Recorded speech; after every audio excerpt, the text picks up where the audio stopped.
எல்லாரும் இப்படி தான் பண்ணுறாங்க, இப்போ இதாங்க ட்ரெண்டு, இப்படிலாம் கேள்விப்பட்டிருக்கீங்களா? Praise the Lord friends.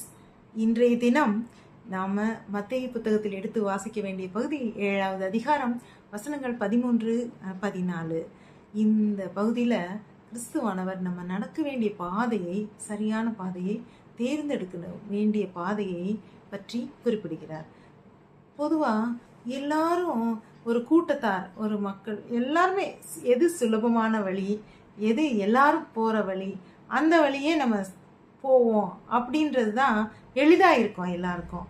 ஆனால் கிறிஸ்துவானவர் சொல்கிறார், நீங்கள் ஜீவ பாதையை நோக்கி நடக்கும்போது அது எளிதான அகலமான பாதையாக இருக்காது, இடுக்கமான பாதை.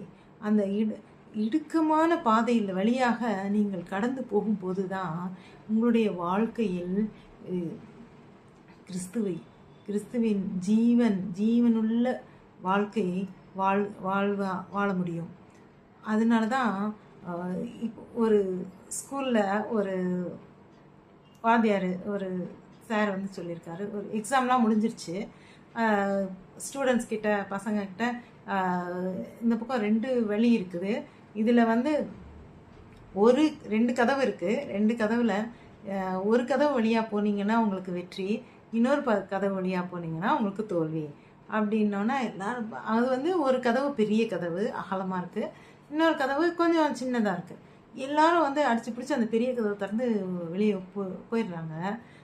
ஆனால் ஒரே ஒரு பையன் மட்டும் யோசித்து பார்க்குறான், என்னடா எல்லாரும் போகிற பாதையில் போமா, என்ன செய்யலாம் அப்படின்ட்டு அந்த சின்ன கதவை திறந்து போகிறான். அப்போ தான் அவங்களுடைய வாத்தியார் சொல்கிறாரு, ஆமாம், இந்த மாதிரி எளிதான எல்லாரும் ஃபாலோ பண்ணுறது தான் நான் ஃபாலோ பண்ணுறேன் அப்படின்னா அது வந்து நிச்சயமாக தவறான பாதையாக தான் இருக்கும்.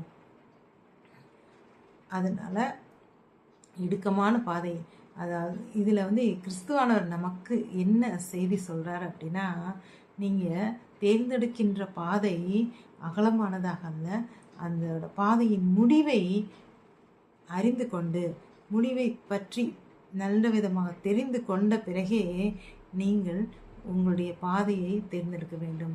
பெரும்பாலும் ஜீவனுக்கு ஏதுவான பாதை அது பொழுதுபோக்கு, நேரத்தை வீணடிக்க பொழுதுபோக்குகளாகவோ, இல்லை